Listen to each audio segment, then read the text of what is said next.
Whitaker. This is Damian McCullers. Hello. We're both attorneys at the law firm of McCullers, Whitaker, and Hamer, and we're here today for Real Estate Closings 101. And our topic today is 1031 tax exchanges. Kind of a complicated topic, but we're only going to take a quick couple of minute look at some of the problems we run into in a real estate closing when 1031 tax exchange is involved on either side. So the way this comes up is the purchaser can be involved in a 1031 tax exchange where someone, a 1031 intermediary is holding their money that they need for closing. And so we need to communicate with those folks to get money to closing, or the seller can be doing a 1031 tax exchange where their money is going to be going to an intermediary.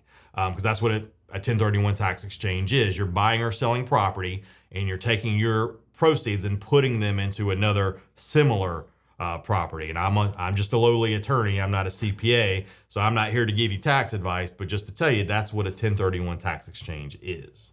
I think one of the big things, and you kind of harped on it just a little bit, but I kind of want to reiterate, and it's funny, sometimes we have to tell people this, but it's important. We need to get all of your information and we need to get it kind of early. It makes the process go that much smoother. It gives us the opportunity to speak with your coordinator to make sure that everything is good. It gives them an opportunity to get us any wiring instructions or anything that we may need to facilitate your exchange. We can get it done on short time spans, but we really like to have all this information ahead of time because it makes the exchange that much better. It makes your experience that much more pleasurable. It just makes everything run a lot smoother. So I cannot beat that drum enough for you to get us your information ahead of time. It will make everyone in your transaction happy. The 1031 tax intermediary, the people that are holding the funds or about to hold the funds, they're going to have their own paperwork they need for your 1031 tax exchange, and buyers and sellers need to sign that.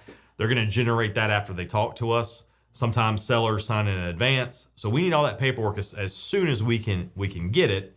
And of course, especially if you're selling, I can't tell you the amount of times that we didn't know a seller was involved in a 1031 tax exchange until we were like, hey, are you going to pick up this check? And they're like, oh, that was supposed to go to my 1031. I'm like, well, it'd been nice to know that.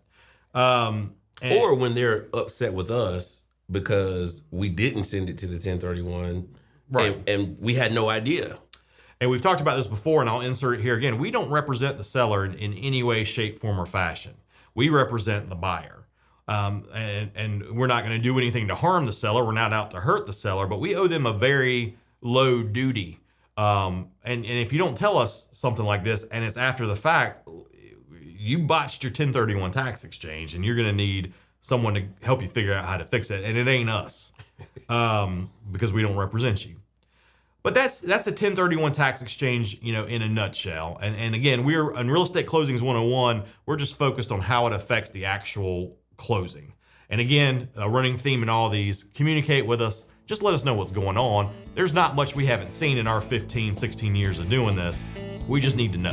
Communication is key. Right. Well, I hope that was helpful. We'll see you next time.